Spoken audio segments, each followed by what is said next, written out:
Good day. This is HJT Views on current affairs. Suddenly, there was a lot of talk on the number of Indias that we have. I do not propose to talk on the numbers of India 2, 3, 4, whatever it be, but I certainly intend to talk in this episode about the numbers of different Indians that we have. This breakup is not on religious grounds, it is not on gender grounds, it is not on caste grounds, but it definitely is on grounds of behavior. So here goes. The first type of Indian is the eternally complaining Indian. He will always have something to complain about so far as the country is concerned. It will be whether in terms of security, whether in terms of opportunities, whether in terms of being able to get the most out of what he feels are his capabilities. This India is a constantly complaining India, complaining that nobody understands my beliefs, nobody understands me, nobody cares about me. This India is at least 20 to 25% of Indians fall squarely in this complaining India. The second India is the non-tax paying India. Some of them encouraged by the government because of the law, like agriculture has no direct tax. So that particular segment, the non-tax paying segment, it may be direct, it can be indirect. The rich farmers contribute nothing towards the elevation of poverty of poor farmers. Their contribution in this whole thing has always been a zero over the last 70, 75 years of our independence. Similarly, you have small businessmen. I wouldn't say small, you have businessmen whose whole business plan is based on intricate tax evasions.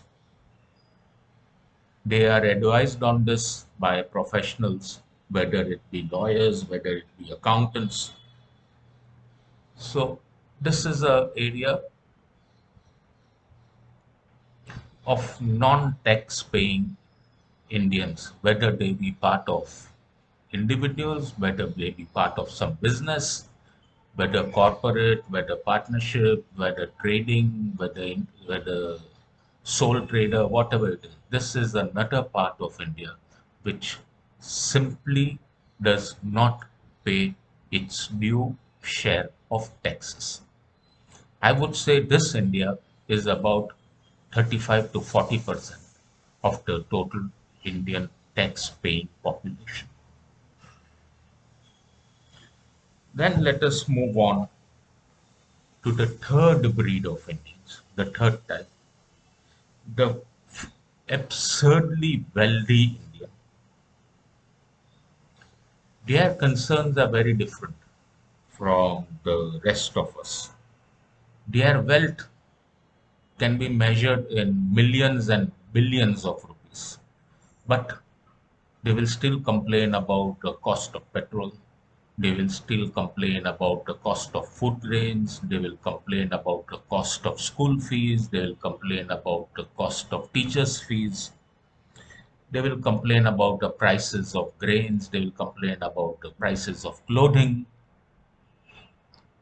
However, let there be a function in the family, say a marriage function, and they will spend millions without betting an eyelid. No problems with that. For their own personal liking or dislike, they will buy some very fancy stuff in thousands of rupees, sometimes even lakhs of rupees. That's okay. They will buy houses which are worth crores of rupees. That is also okay. But when it comes to them talking about servant salaries, when it comes to them talking about petrol, when it comes to them talking about food grain prices, etc., you cannot help but just smile at how life brings some real champions up for discussion. This breed, which would be about 4 or 5% of Indians, is very powerful,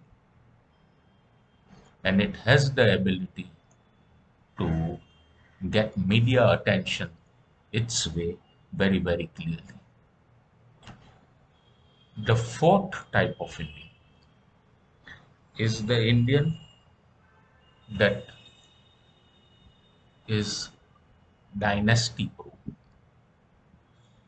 These are the Indians that come from dynasties, could be political dynasties could be professional dynasties could be in doctors, etc., business dynasties. You have sons following fathers, whether it is as judges, whether it is as lawyers, whether it is as political heads, whether it is as business owners, entrepreneurs, promoters, whatever it is. This breed is the strongest breed in India today. They may be less than 5% of India's population, but they are the most strong breed of Indians. They really, more than the wealthy, these are the guys who really give a direction to the way this country is moving. It is sad, it is very sad that less than 5% of Indians are giving a direction to the balanced 95%. But that is how it is. This is the strongest breed of Indians that we have. And then finally, the fifth type of Indian is the small businessman, is the employee,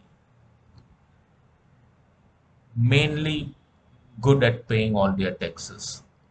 They pay their taxes. There is no serious attempt made to circumvent taxes.